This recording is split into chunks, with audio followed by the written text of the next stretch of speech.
जब आप बुद्धिज्म के बारे में पढ़ेंगे तो बुद्ध जो हैं, जब वो पहली बार जब वो अपनी शिक्षा दी थी, उन्होंने किसको दी थी पहली बार अपनी शिक्षा, आप जानते हैं? वो शिक्षा लेने गए थे ब्राह्मणों से, लेकिन जब ब्राह्मणों ने उनको सुना तो वो चारों ब्राह्मण जो हैं वो बुद्ध के पास आ गए और जो उनके जो हैं वो शिष्य बन गए। वो किसी उनकी ओर आकर्षित हुए थे। तो मैं आपसे यही तो समझाना चाहता हूँ कि इसी को धर्म कहा जाता है कि आप हिंदू धर्म की अच्छाइयों को समझाइए। जिस प्रकार से भगवान गौतम बुद्ध ने उन्होंने इस प्रकार का ज्ञान जो है वो ब्राह्मणों को दिया कि ब्राह्मण जो है वो चार ब्राह्मण जो थे वो उनके शिष्य बन गए थे, तो उन्होंने अच्छाइयाँ बताई होंगी कि भाई क्या इंसानियत है, क्या मानवता है। दूसरी बात यह है कि जब आपने देखा होगा कि वो जब वो पहली बार अपने घर से बाहर निकलते हैं, अपने राज्य से बाहर निकलते हैं, तो वो एक बीमार आदमी को देखते हैं, चार लोगों को देखते हैं। वो एक बीमार आदमी को देखते हैं, फिर एक जो डेड बॉडी है उसको जा रही होती है उसको देखते हैं, तो वो चार लोगों को देखते हैं। जिसके बाद ही जो वो है वो तय करते हैं और वो जो साधु से जाकर पूछते हैं कि आपको कोई दिक्कत नहीं। वो कहते हैं मेरे को तो मोह माया की कोई दिक्कत ही नहीं है, मेरे को तो कोई परेशानी नहीं है, क्योंकि मैं तो साधु हूँ, ना मेरे को किसी चीज़ का मोह माया, ना कोई किसी चीज़ का मेरे को वही वो हो रहा है कि मेरे को पैसा चाहिए, धन चाहिए। तो आपको बता दूं हकीकत में साधु का और महात्मा का अर्थ ही यही होता है। जिसके बाद जो है उन्होंने दीक्षा भी प्राप्त करने के लिए गए थे, लेकिन वो उससे संतुष्ट नहीं हुए थे। उसके बाद उन्होंने जो है मेडिटेशन भी किया था एक पेड़ के नीचे बैठकर, पीपल का पेड़ या बरगद का पेड़ जिसे कहा जाता है, ठीक है ना, पीपल के पेड़ के नीचे उन्होंने मेडिटेशन भी किया। और मेडिटेशन के बाद में एक सांप भी आता है जो उनके इस मेडिटेशन को भंग करने का प्रयास करता है। उसके बाद जब पहली बार जो बुद्ध जो हैं वो अपनी शिक्षा देने के लिए जाते हैं, तो आपको बता दूं कि ब्राह्मण भी वहाँ पर होते हैं। तो वो ब्राह्मण जो है जब वो सुनते हैं बुद्ध को, तो वो खुद उनके जो है एक तरीके से आप ये समझिए वो उनके बातों में जो है पूरी तरीके से लिप्त हो जाते हैं और उनके शिष्य बन जाते हैं। तो आप धर्म की अच्छाइयाँ बताइए। जब धर्म की आप अच्छाइयाँ बताएंगे तो लोग आपके साथ जुड़ेंगे। और कोई भी धर्म जो है वो लोगों से नफरत करना नहीं सिखाता है, धर्म जो है वो प्यार और मोहब्बत करना सिखाता है। दूसरी बात ये है कि बुद्धिज़्म क्या है, आपको एक बात बता दूँ, बुद्धिज़्म एक शांति प्रिय धर्म है, ठीक है ना।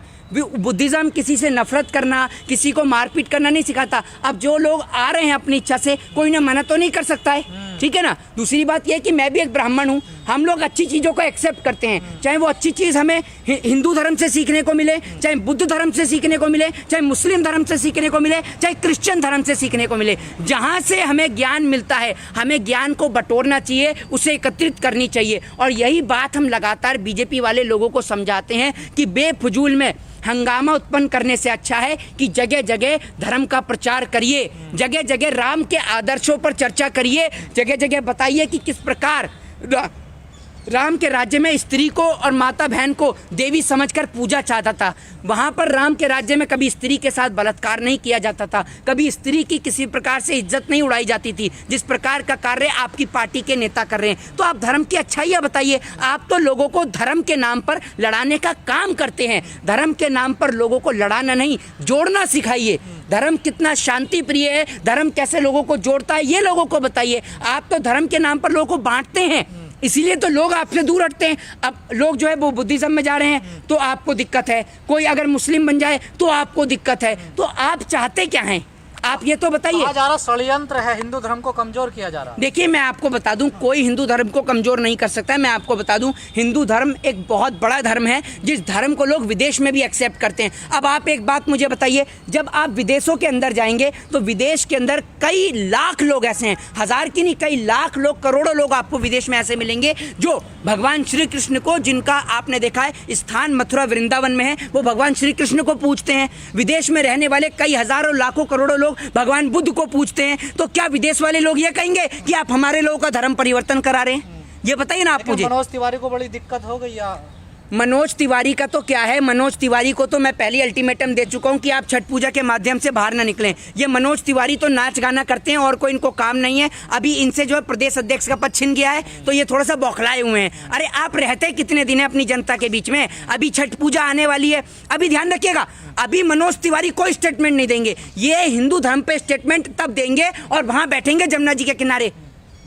दिल्ली सरकार यहाँ कुछ भी काम नहीं कर रही है, जमुना की किस प्रकार से हालत है। अबे गंगा सफाई के नाम पर लाखों करोड़ों रुपए तो तुम्हारी सरकार ले रही है, बजट के नाम पे तो तुम्हारी सरकार उठा रही है, तो सफाई क्यों नहीं कराती तुम्हारी सरकार? तुम्हें याद ही नहीं आती है।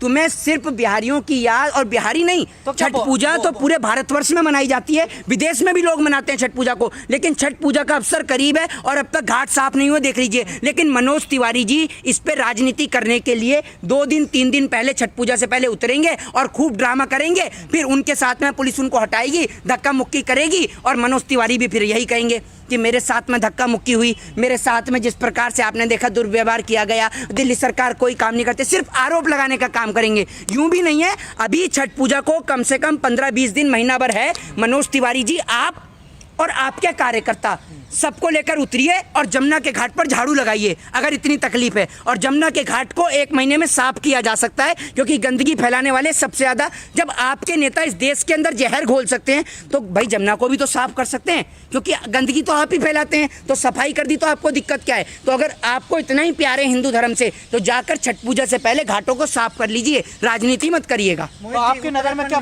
बुद्धिज्म अपना लेना चाहिए लोगों को? जी बुद्धिज्म, देखिए, मैं आपको बताता हूँ, ये मैं किसी को नहीं कहूँगा कि कोई व्यक्ति बुद्धिज्म को अपनाए, कोई व्यक्ति हिंदू धर्म को अपनाए, कोई व्यक्ति मुस्लिम धर्म को अपनाए। हमारे देश को एक डेमोक्रेटिक कंट्री कहा जाता है। भारत एक लोकतांत्रिक देश है जहाँ सभी व्यक्ति को धर्म, भारत को कहा जाता है कि भारत एक धर्मनिरपेक्ष देश है, जहाँ पर सभी व्यक्तियों को अपने धर्म को मानने की पूर्णतः आज़ादी है। तो कोई भी व्यक्ति किसी भी धर्म को मान सकता है अपनी इच्छा अनुसार। आप उसको किसी भी प्रकार का दबाव या प्रेशर देकर आप उससे धर्म को नहीं अपना सकते।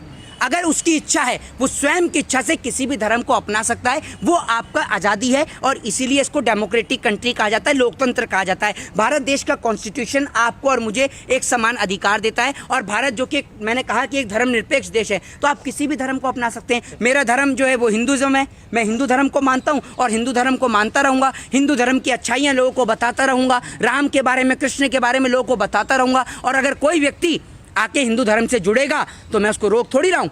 भाई हम तो अपने धर्म की अच्छाई बता रहे हैं। अगर आप मेरे धर्म से प्रेरित होकर मेरे धर्म के साथ जुड़ रहे हो तो मैं ये थोड़ी कहूँगा, या कोई व्यक्ति ये थोड़ी कह सकता है कि मोहित शर्मा किसी को जोड़ रहे हैं। अरे भैया, मैंने तो अपने धर्म की अच्छाई बताई, आपने उससे प्रेरणा ली और आपने कहा कि मोहित शर्मा जी मैं भी हिंदू धर्म को अपनाऊंगा, तो ये तो अच्छी बात है। तो कोई भी व्यक्ति किसी भी धर्म की अच्छाइयों को पढ़े, बुराइयों को नहीं। कि सीता ही कौन है, अभी तो समझाया आपको कि प्राइवेटाइजेशन मोदी जी कर रहे हैं या आप कर रही हैं। आप तो हंस के दिखा रही हैं। इसमें कमी अगर है तो स्पाइसजेट की है ना, मोदी जी की क्या कमी है? मोदी जी प्राइवेटाइजेशन कर रहे हैं, नहीं कर रही हैं, या आपके पिताजी कर रहे हैं प्राइवेटाइजेशन, या आप कर रहे हैं पत्रकार प्राइवेटाइजेशन? इस सवाल का जवाब देंगी? सिर्फ सुन लीजिए, पीछे खड़े होकर हाथ में ये माइक लेकर ये करके पूरी बत्ती सी चमकाने से अच्छा है कि देश के लोगों के लिए सवाल करे जाए। प्राइवेट सरकारी कब थी? ये तो प्राइवेट शुरू से ही है। मैं आपसे कह रहा हूँ, सरकार इनको अपने अंडर तो ले सकती है, और जो तमाम चीजों का प्राइवेटाइजेशन कर रही है, ये तो मैंने आपको उदाहरण दिखाया है।